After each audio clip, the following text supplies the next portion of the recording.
the greatest civilization you were never taught about? What if everything you were ever taught about history is a lie? What if an entire global civilization, advanced, benevolent, and technologically superior, was deliberately wiped off the map, not thousands of years ago, but just over a century back? And what if the so-called evidence of this civilization is hiding in plain sight, in the cathedrals we worship in, the palaces we tour, and the very electricity we use every single day? This isn't science fiction. This is the story of Tartaria. Now, before you roll your eyes, consider this. The one-world Tartarians isn't your average conspiracy theory. It's a detailed, document-heavy, radical reinterpretation of global history.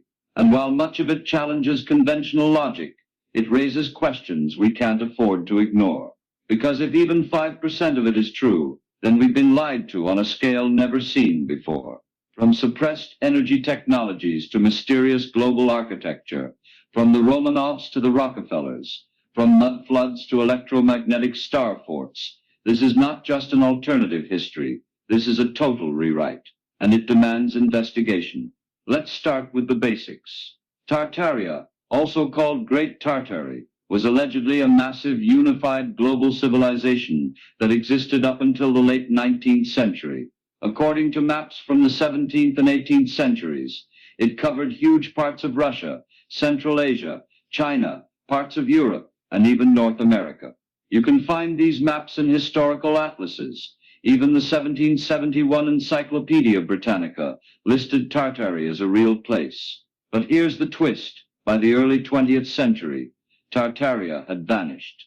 It was no longer taught, no longer mapped, and barely acknowledged. A geopolitical black hole. How does the largest empire on Earth disappear without a trace? According to the book, this erasure wasn't accidental. It was deliberate.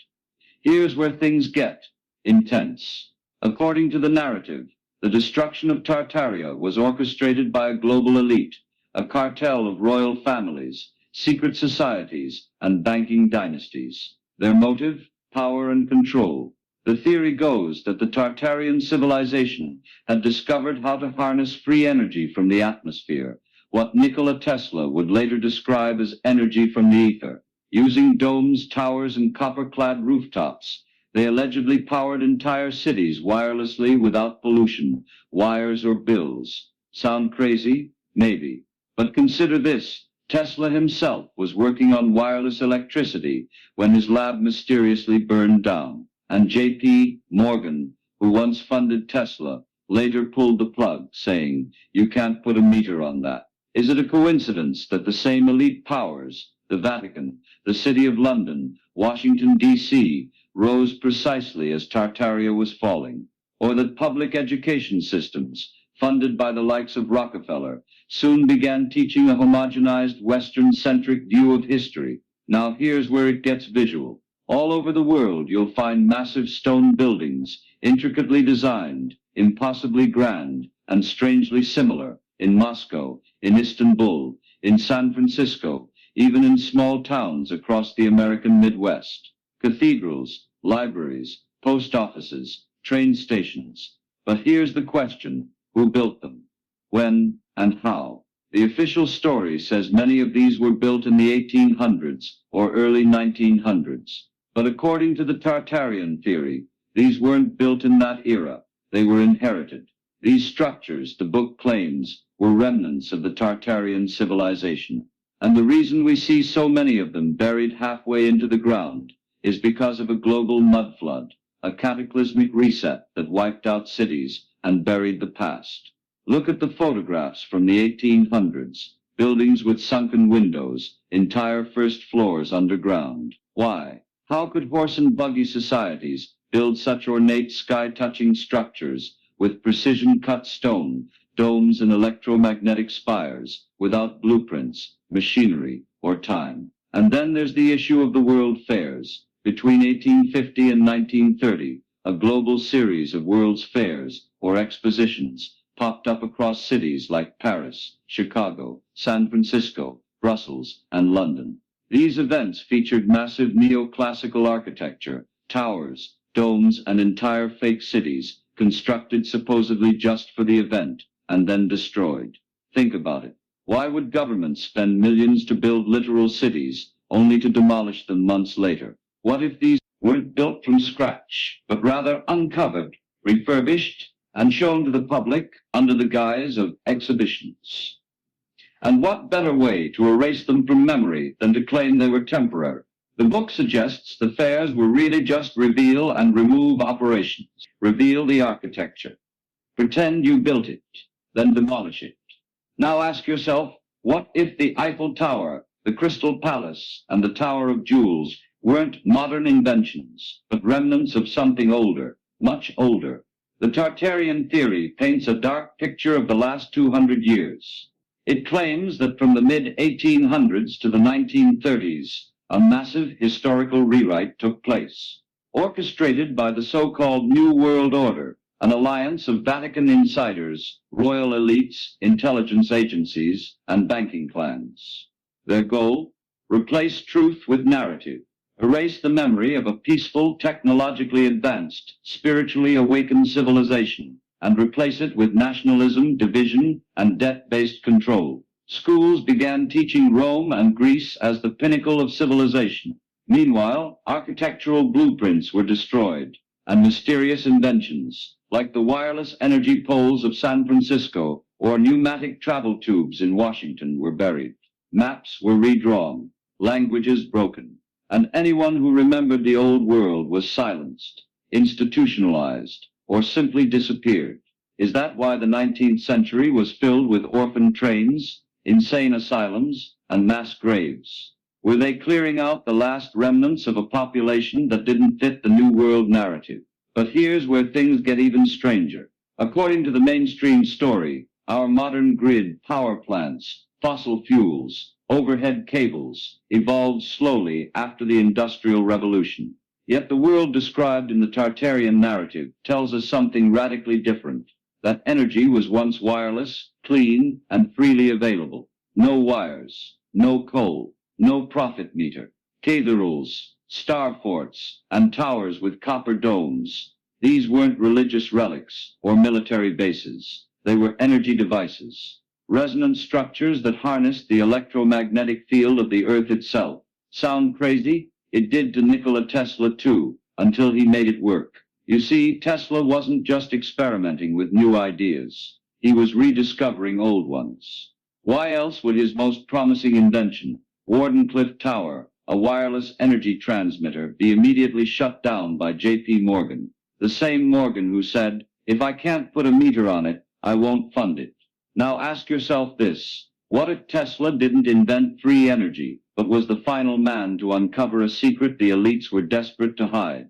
And this leads us to an unsettling pattern. The same structures we're told were churches or castles often contain elements that make no architectural sense. Huge pipe organs with unknown power sources, copper-lined domes, massive resonance chambers. Could these have been ancient healing centers, not religious buildings?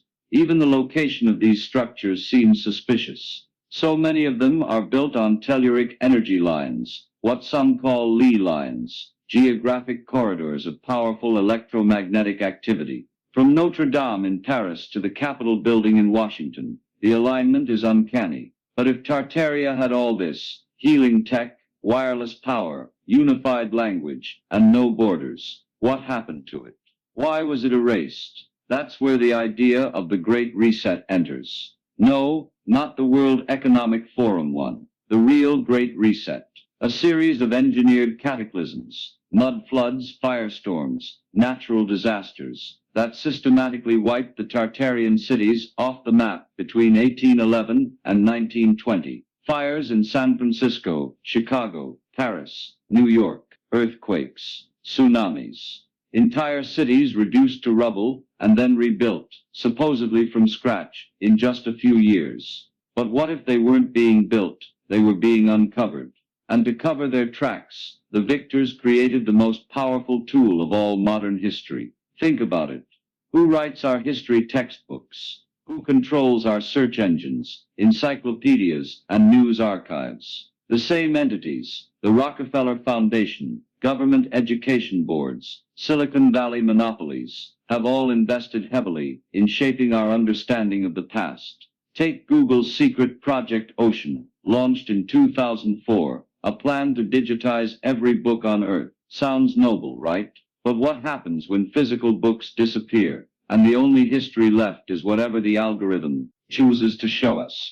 Burning books used to take fire. Now it only takes code. And while we're distracted by TikToks and trending hashtags, this digital amnesia grows. Look at architecture from the 1800s, massive train stations, ornate state capitals, domes, arches, and columns. We're told they were built by horse and buggy societies using rope and pulleys. No machinery, no blueprints, just immigrants and determination. Really? And what about the underground tunnel systems beneath Washington, D.C., Chicago, and London? Why were there pneumatic tube networks in the 19th century if the technology supposedly didn't exist yet?